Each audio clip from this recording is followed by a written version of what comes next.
एक बड़े से 5 स्टार होटल में म्यूजिक की तेज आवाजें आ रही थी। डीजे में फुल आवाज में गाने चला रहा था। पूरा होटल रोशनी और जगमगाते लाइटों से जगमगा रहा था। बड़ी बड़ी BMW गाड़ियां उस होटल के बाहर खड़े उस होटल की शोभा बढ़ा रही थी। सामने गेट को सफ़ेद और नीले रंग के गुब्बारों में सजाया गया था और साथ ही पूरे होटल को भी। वही एक बड़े से बोर्ड पर हैप्पी बर्थडे पूजा लिखा था जो चमचमा रहा था। अंदर MLA जयशंकर की इकलौती बेटी पूजा का 19वां जन्मदिन मनाया जाने वाला था, जिसके लिए 100 आदमी सुबह से ही उन सभी चीज़ों का अरेंजमेंट संभाल रहे थे। सभी को सख्त हिदायत दे रखी थी कि पार्टी में कोई कमी नहीं होनी चाहिए। किचन से स्वादिष्ट भोजनों की भीनी भीनी खुशबू आ रही थी और वही सामने एक बड़ा सा बियर बार था जहाँ पर अनेक आदमी शराब रूपी अमृत का सेवन कर रहे थे और अपने जीवन को सफल बना रहे थे। जयशंकर और उनकी फैमिली किसी भी वक्त पर वहाँ पर पहुँच सकती है। लोग उनका बेसब्री से इंतज़ार कर रहे थे। वहीं 5-6 लोगों का ग्रुप आपस में बातचीत कर रहे थे। सभी के सभी बड़े बड़े अधिकारी और मिनिस्टर थे। अरे वाह, क्या शानदार अरेंजमेंट करवाया है जयशंकर ने, बलदेव जी ने कहा, जो कि जाने माने पूर्व MLA थे। हाँ यार, अरेंजमेंट तो लाजवाब है, मानना पड़ेगा MLA साहब को, उनमें से एक बिजनेसमैन ने बोला। हाँ जयशंकर जी, उन्हें तो पूरी दुनिया जानती है। देखो तो, अभी 1 महीना भी MLA बने नहीं हुआ और नाम और रुतबा देखो, एक और आदमी बोला। सही कहा भैया, पैसा और पावर लोगों को कहाँ से कहाँ पहुँचा देता है। उनकी बातों पर सहमति जताते हुए एक और आदमी बोला। पर ये जयशंकर है कौन? मैंने आज तक बस उसका नाम ही सुना है, कभी देखा नहीं है। मैंने सुना है पहले इनके पास केवल 5-10 करोड़ रुपए ही थे, लेकिन आज पूरे 100 करोड़ और अनेक गाड़ी बंगलों के मालिक हैं। सुमित, जो कमिश्नर थे, उन्होंने अपना सवाल दागा। राणा चारुवती को जानते हो? इस बात को सुनकर बलदेव बोले। हाँ, सुमित आश्चर्य से बोला। ये वही है। बलदेव फिर बोला। क्या? राणा? राणा मुंबई का सबसे बड़ा क्रिमिनल, जिसने अपने ही माँ बाप को पैसों के लिए मार दिया और ना जाने कितने लोगों की खुशियों को उसने अपने पैरों तले रोन दिया, लेकिन वो MLA क्यों बना है? सुमित के चेहरे पर पसीना आ गया। छोटी मोटी रकम के लिए काम करने से वो अब तंग आ गया था, इसलिए उसने MLA बनने का फैसला लिया और पैसे और ताकत से MLA की कुर्सी पर बैठ ही गया और सैकड़ों करोड़ों लोगों का मालिक बन गया। अब वो कुछ बड़ा प्लान कर रहा है, बलदेव गंभीर होकर बोला। क्या इनके परिवार में किसी को पता नहीं है कि ये गुंडा है? सुमित ने अपनी शंका जाहिर की। नहीं, इनके परिवार में इनकी इकलौती बेटी पूजा के सिवाय कोई नहीं है। पूजा की जन्म होते ही उनकी धर्मपत्नी का देहांत हो गया था। बचपन से ही बलदेव पूजा से बहुत प्यार करता था। अब वो ही उसकी दुनिया थी। पूजा को दुख ना हो, इसलिए बलदेव ने उसे शक भी नहीं होने दिया कि वो क्या काम करता है। बलदेव लंबी सांस छोड़ते हुए बोला। तो क्या पूजा को कभी उसके पापा की सच्चाई पता ही नहीं लगी? क्या क्या राणा ऐसे ही अपना कारोबार चलाता रहेगा? सुमित एक बार फिर बोला। ये तो वो ऊपर वाला ही जान सकता है कि आगे क्या होने वाला है, बलदेव अपने वाणी को विराम देते हुए बोला। लेकिन सुमित बोलने ही वाला था कि एक शानदार BMW कार तेजी से आकर वहाँ पर रुकी। ड्राइवर तेजी से उतरकर दरवाज़ा खोला। उसमें से एक हट्टा कट्टा आदमी शेरवानी पहनकर बाहर निकला, गले में सोने की चैन और उंगलियों में हीरे की अंगूठी, कलाई पर रोलेक्स कंपनी की सबसे महंगी घड़ी और पैरों में नामी कंपनी के जूते। वो और कोई नहीं बल्कि राणा था। वही दूसरे दरवाजे से एक बेहद ही खूबसूरत और आकर्षक लड़की बाहर निकली। बाल एकदम काले और घुंघराले, आंखें मोर की जैसी, होठ जैसे गुलाब की पंखुड़ियाँ, गालों पर डिम्पल। उसकी खूबसूरती पर चांद चांद लगा रहे थे। नीले रंग के लहंगे में वो किसी परी से कम नहीं लग रही थी। वह और कोई नहीं, पूजा थी। उसे देखकर वहां खड़े सभी लड़कों के होश उड़ गए। सभी उसे एकाएक देखे जा रहे थे, जैसे उसे हमेशा के लिए अपने आंखों में कैद कर लेंगे। पूजा के आते ही उसकी सहेलियों ने उसे विश किया और वहाँ खड़े बाकी लोग भी उसे बधाइयाँ देने लगे। फिर पूजा की दोस्त उसे लेकर होटल के अंदर चले रहे और डिस्को में चली गई। इधर नए एमएलए का भी सभी ने जोरों से स्वागत किया और बातचीत करने लगे। थोड़ी देर गेट में पास में थोड़ा सा कुछ शोर होने लगा। राणा ने मैनेजर से पूछा, क्या बात है गेट पर, कुछ हुआ है क्या? जी सर, वो कुछ गरीब भिखारी हैं जो आपसे मदद मांगना चाहते हैं। मैनेजर थोड़े धीरे स्वर में बोला। अरे यार, अब पार्टी का सारा मूड खराब कर देंगे ये, इन्हें हटाओ यहाँ से। राणा थोड़े ऊंचे स्वर में बोला। मैंने कोशिश किया सर, लेकिन वो टस से मस नहीं हो रहे। वो लोग बिना आपसे मिले जाएंगे नहीं, कृपया आप उनसे एक बार बात कर लें। मैनेजर नर्मदा से बोला। क्या बकवास है, चलो ठीक है। राणा गेट की ओर जाते हुए बोला। गेट के बाहर मैले कुचले और फटे पुराने कपड़े जिनसे वे अपने शरीर को ढके हुए थे। पूरा शरीर भूख और प्यास से सिकुड़ गया था। शरीर के नाम पर बस हड्डियां बची थीं। आंखों में थोड़ी उम्मीद की किरण थी कि एमएलए साहब उनकी मदद करेंगे। राणा के गेट पर आते ही चौकीदार ने सैल्यूट मारा और पीछे हट गया। वहीं खड़े खड़े उन लोगों ने जयशंकर को नमस्कार किया। हाँ बोलो, क्या बात है, क्या चाहिए आप लोगों को? जयशंकर रूखे स्वर में बोला। मालिक, कई दिनों से हम लोगों को खाने का एक दाना नसीब नहीं हुआ। बूढ़े तो बूढ़े, छोटे बच्चे ने भी 3 दिनों से कुछ नहीं खाया। कृपया करके हमारी मदद कीजिए मालिक। वे बेचारे लाचार और बेबस लोग एक साथ बोले। तो इसमें मैं क्या कर सकता हूँ? तुम लोग मेहनत तो करते नहीं और मदद के लिए हम जैसे लोगों के सामने हाथ फैलाते हो। जयशंकर बिगड़ते हुए बोले। नहीं मालिक, आजकल पढ़े लिखे लोगों को भी काम नहीं मिल रहा है, तो हम जैसे गरीबों का तो क्या ही होगा। हम बहुत गरीब आदमी हैं साहब, कृपया हमारी मदद कीजिए। वे फिर हाथ फैलाते हुए बोले। अरे हटाओ इन लोगों को, पार्टी का पूरा मज़ा ख़राब कर दिया।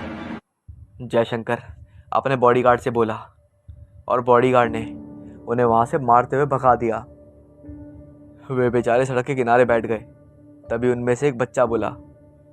पापा, हमें खाना नहीं मिलेगा क्या? हम ऐसे ही मर जाएंगे क्या? हमारा कोई सहारा नहीं है क्या?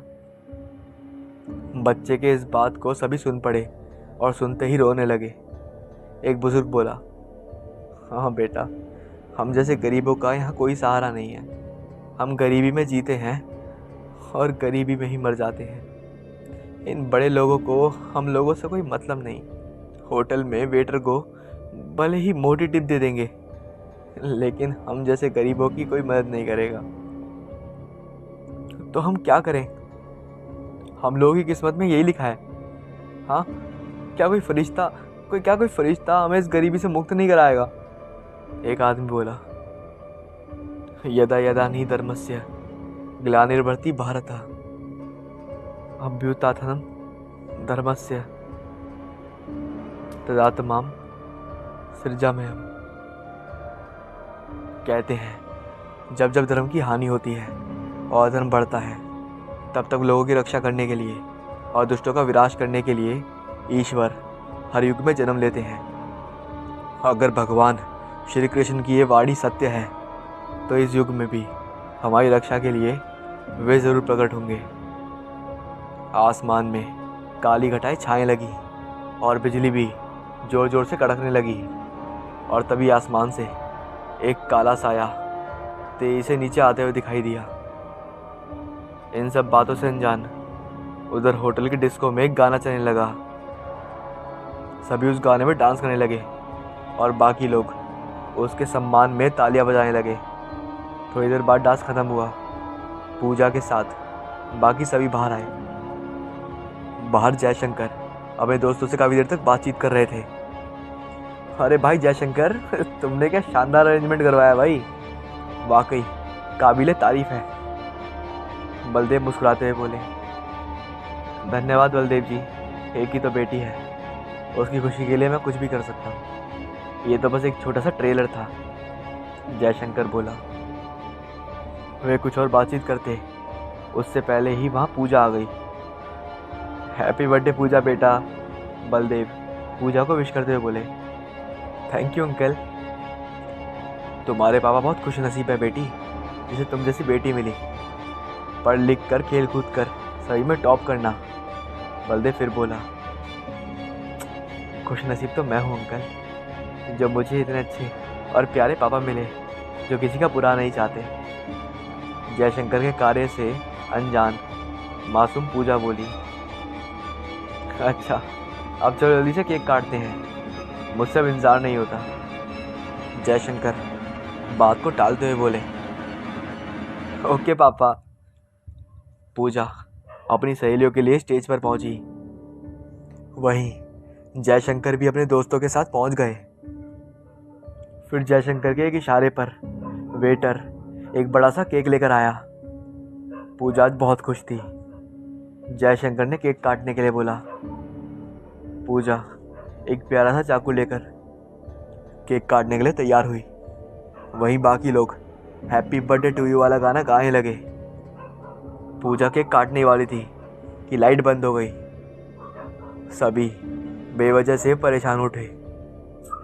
तभी एक आवाज़ आई, हैप्पी बर्थडे पूजा। आवाज़ में इतना खौफ था कि सभी सहम गए और मोबाइल के टॉर्च ऑन करके इधर उधर देखने लगे, लेकिन कोई भी नज़र नहीं आया। तभी आवाज़ फिर आई, happy birthday to you Pooja, happy birthday to you. तभी टॉर्च की रोशनी में एक साया दिखाई दिया। उसे देख सभी के सभी मेहमानों के मन के अंदर एक अनजाना से डर बैठ गया। सभी इधर उधर भागने लगे। तभी सामने एक परछाई दिखाई दी, पूरा शरीर सड़ा हुआ, जिसे दूर दूर तक उसकी बदबू आ रही थी। आंखें लाल, दांत और नाखून लंबे और नुकीले। एक हाथ में हंसियाँ, धान की फसल काटने का औजार, और दूसरे हाथ में कलारी, जो फसल मिसाई में काम आता है, वो लिए खड़ा था। हंसी का दांत इतना तेज था कि थोड़ी सी लाइट पाने से भी चमक रहा था। कौन हो तुम? उसे देखकर जयशंकर डरते हुए पूछा। हम गरीब हैं साहब। थोड़ी देर की शांति के बाद खून जमा देने वाला जवाब आया। जवाब में ना दर्द और आक्रोश था कि सभी का दिल दहल गया। पहचाना नहीं मुझे? मैं वही हूँ जिसे तुमने बड़ी बेरहमी से मार दिया था। वह परछाई आक्रोश के साथ बोला। नहीं नहीं नहीं, तू जयशंकर को यह झटका लगा। वह हकलाते हुए बोला, हाँ मैं वही हूँ। वह परछाई गुस्से से लाल हो गया और इससे पहले कि जयशंकर कुछ सोच पाता, उस परछाई ने एक झटके से हंसिए से एक ही बार में उसका गला धड़ से अलग कर दिया और दूसरे हाथ में पकड़े लारी को उसके पेट में घुसा दिया। जयशंकर वहीं ढेर हो गया। उसके शरीर से रक्त की धारा बहने लगी। उसके मौत के बाद उस परछाई को शांति मिली, लेकिन पूजा चीख पड़ी, पापा। पूजा अपने पापा के कटे शरीर के पास पहुंच गई और अपने पापा की यह हालत देखकर फूट फूट कर रोने लगी। लेकिन उस परछाई के अलावा उसकी आवाज़ सुनने वाला वहाँ कोई नहीं था। वहाँ परछाई भी वहाँ से जाने लगा। तभी एक आवाज़ आई, रुको। पूजा भी अपने पिता की मौत का बदला लेना चाहती थी। कौन हो तुम? मेरे पापा ने तुम्हारा क्या बिगाड़ा था जो उन्हें मार दिया? क्या कसूर था मेरे पापा का? पूजा की आंखों में फिर से आंसू निकल पड़े।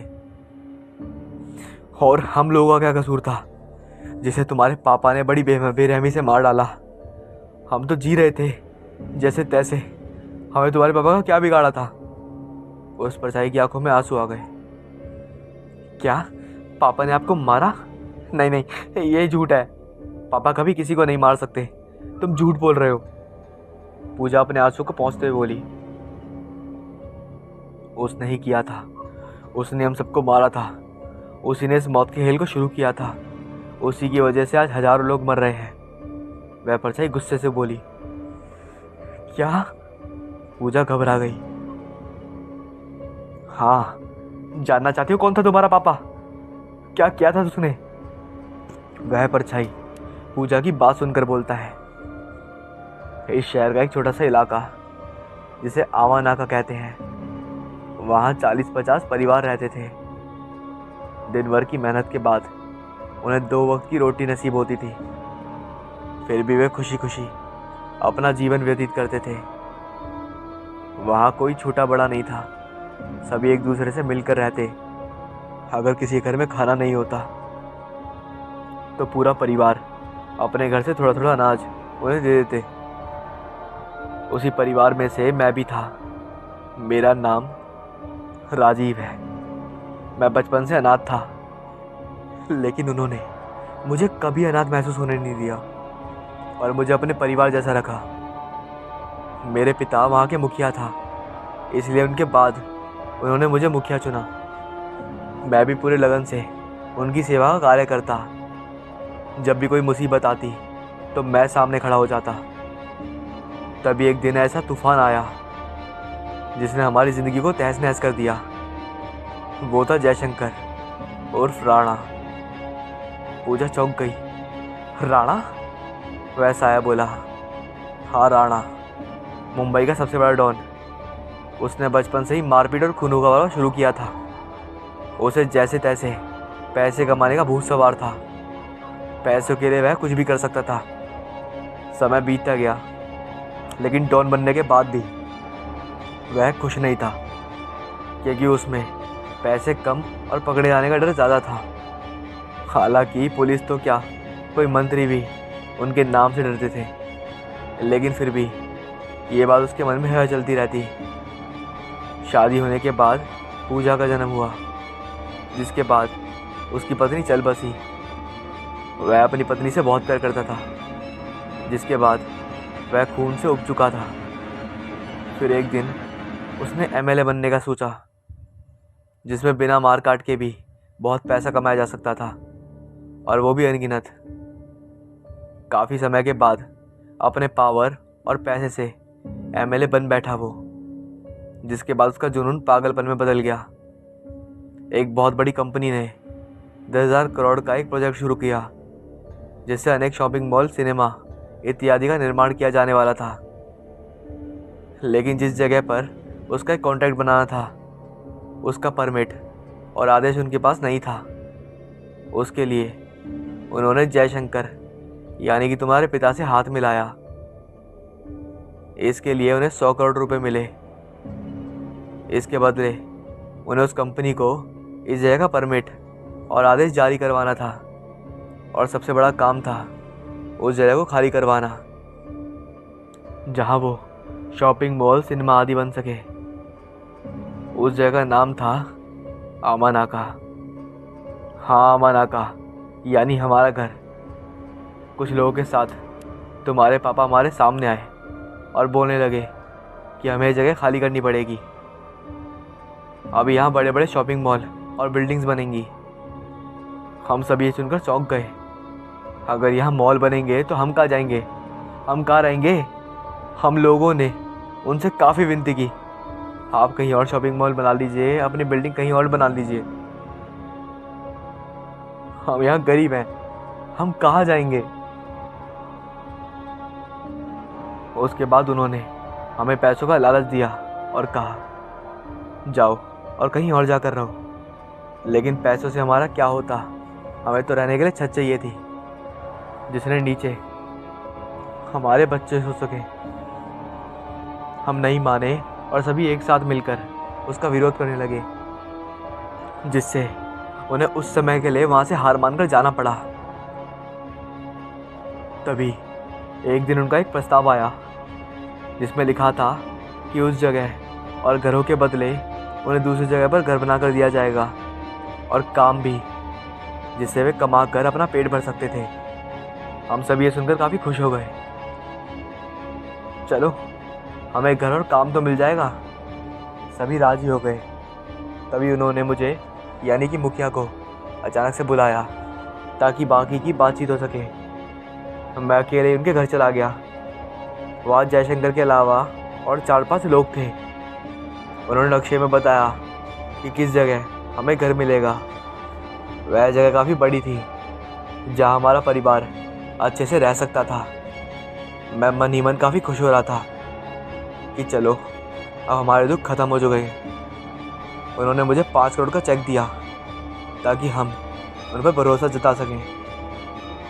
मैंने वह चेक ले लिया। तभी एक तेज़ धार वाला तलवार मेरे शरीर के आर पार हो गया। मैं दर्द के मारे चीख पड़ा। फिर मुड़कर देखा तो उनके हाथों में तेज़ धार वाले चाकू और तलवार थे, और उनके चेहरे में कुटिलता भरी मुस्कान थी। मैं वहीं गिर पड़ा। तब जयशंकर बोला, तुम लोग हमें उस जगह पर शॉपिंग मॉल बनाने से रोकोगे? जो कोई भी हमारे रास्ते में आएगा उसका यही हश्र होगा। मैं समझ गया कि हमारे साथ धोखा हुआ है। मेरी सांसें रुक गई और मेरी आत्मा मेरे शरीर से अलग हो गई। दूसरे दिन वे उस इलाके में गए। इस बार उनके साथ बहुत सारे आदमी थे और बड़े बड़े बुलडोज़र। वहाँ जाकर वे घरों को तोड़ने लगे। वे लोग भागते हुए जयशंकर के पास आए कि ये सब क्या हो रहा है। तब जयशंकर बोला, अरे यही तो डील थी। राजीव से हम लोगों ने उसे कल 5 करोड़ दिए इस जगह के बदले, और उसने वादा किया था कि ये जगह अब हमारी हुई। यकीन नहीं तो राजीव से पूछ लो। तब वे बोले, राजीव तो कल रात से घर नहीं आया है। तब जयशंकर अनजान बनते हुए बोला, क्या? कहीं वो सारे पैसे लेके भाग तो नहीं गया? वे घबराते हुए बोले, नहीं, राजीव ऐसा नहीं कर सकता। जयशंकर ने कहा, क्यों नहीं कर सकता? ये देखो, हम लोगों ने उसे 5 करोड़ दिए थे। ये कहकर उसने वो फोटो दिखाई। देखा, वो इतने पैसों को देखकर तुम सभी को अकेला छोड़कर भाग गया। अब वो भाग गया, ये तुम लोगों की चिंता है। हम लोगों ने ये जगह खरीद लिया है। हम इस पर हमारा अधिकार है। ये जगह खाली कर दो, नहीं तो मारे जाओगे। वे लोग उनसे ऐसा ना करने की भीख मांगने लगे, लेकिन उनके बुलडोजर और आदमियों ने पूरे घर को तोड़ दिया और जो भी सामने आया उसे मार मार के अधमरा कर दिया। डर के मारे वे वहाँ से भाग गए। ये देखकर वे लोग कुटिलता से मुस्कुराने लगे। मैं उन दृश्यों को देख रहा था, लेकिन कुछ नहीं कर पाया, और वो बेचारे दर दर भटकने लगे। तब मैंने कसम खाई कि इस जयशंकर को जिंदा नहीं छोड़ूंगा। पूजा चुपचाप सुनती रही। तब वह साया रोते हुए बोला, तुम ये सब रोक सकती हो। तुम उस जगह पर शॉपिंग मॉल बनाने से रोक सकती हो ताकि वो बेघर लोग वहाँ रह सकें।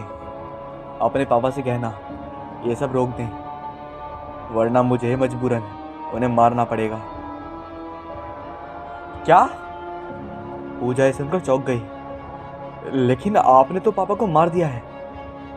तब एक आवाज आई, पूजा बेटी उठो, क्या हुआ तुम्हें? और तभी पूजा के चेहरों पर किसी ने पानी की छींटें मारी। पूजा हड़बड़ा कर उठी। वो हैरान नजरों से चारों ओर देखने लगी, फिर अपने पापा को सही सलामत देखने लगी, जो बिल्कुल ठीक ठाक थे। पूजा हैरान थी। जयशंकर परेशान नजरों से पूजा को देखते हुए बोले, क्या हुआ बेटी, तुम अचानक से बेहोश कैसे हो गई? पूजा याद करते हुए बोली, क्या हुआ था पापा? जयशंकर ने बोला, तुमने ही जैसे केक काटने के लिए हाथ बढ़ाया, तभी तुम बेहोश होकर गिर पड़ी। मैं तो डर गया था। तुम ठीक हो ना बेटी?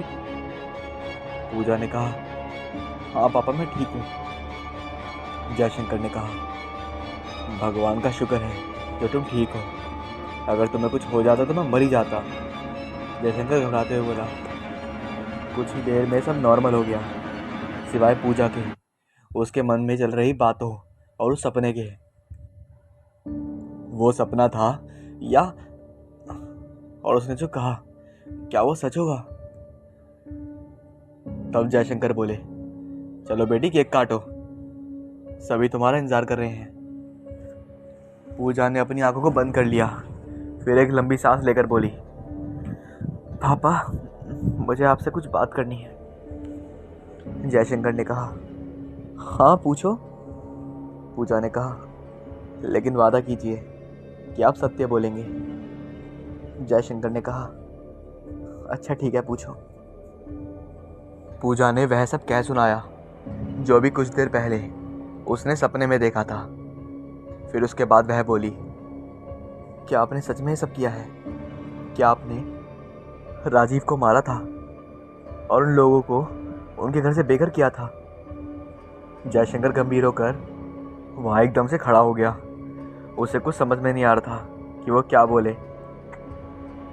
पूजा ने कहा, बताइए पापा, आपको मेरी कसम, अगर आपने झूठ बोला तो मेरा मरा हुआ चेहरा देखोगे। जयशंकर ने कहा, नहीं बेटी, ये क्या बोल दिया? पूजा रोते हुए, बताइए पापा। जयशंकर ने कहा, हाँ ये सब मैंने किया था। हम लोगों ने ही मिलकर राजीव को मारा और उन लोगों को उनके घर से ज़बरदस्ती भगा दिया।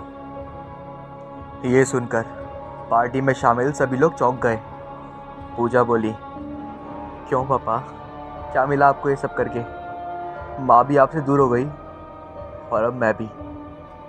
जयशंकर ने कहा, नहीं बेटी ऐसा मत कहो, ये सब मैंने अपने लिए नहीं, अपने परिवार के लिए किया। तभी वहाँ सीआईडी के कुल लोग जयशंकर को घेर लिए, जो कई सालों से जयशंकर के लिए सबूत ढूंढ रहे थे, जिन्हें आज वो सबूत मिल गया। उन्होंने जयशंकर को गिरफ्तार कर लिया। पूजा अपने पापा से नज़रें फेर कर रो रही थी। जयशंकर भी बोला, बेटी मेरी तरफ देखो, मुझे माफ़ कर दो, अब से मैं ये सब छोड़ दूंगा, बस एक बार तुम मुझे माफ़ कर दो प्लीज़ बेटी, मैं तुम्हारे बिना नहीं जी सकता, मुझे अपनी गलतियों को सुधारने का एक मौका दो। ठीक है पापा, अगर आपने उन बेघर हुए लोगों को उनका घर दिला दिया और उस प्रोजेक्ट को रोक कर गरीब लोगों की मदद करी, तो मैं आपको हमेशा के लिए माफ़ कर दूंगी। तुम जैसा चाहती हो वैसा होगा बेटी। इसके बाद जयशंकर की मदद से सीआईडी ने उस कंपनी वालों को गिरफ्तार कर लिया और उस प्रोजेक्ट को हमेशा के लिए बंद कर दिया, और उन गरीबों लोगों को जो वहाँ सड़क किनारे बैठे थे, उन्हें वापस उनकी जगह दे दी।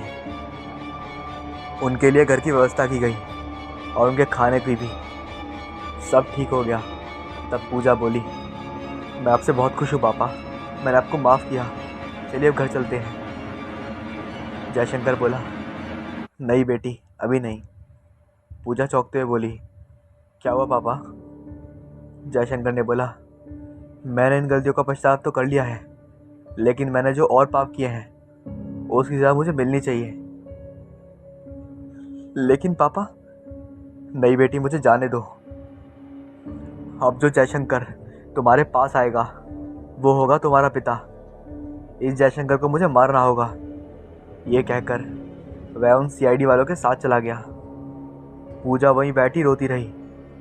रात की गहराइयों में जब पूजा छत से नीचे आने को हुई तो एक आवाज़ आई, धन्यवाद पूजा जी, मुझे मुक्ति दिलाने के लिए और मेरे परिवार को उनका घर दिलाने के लिए।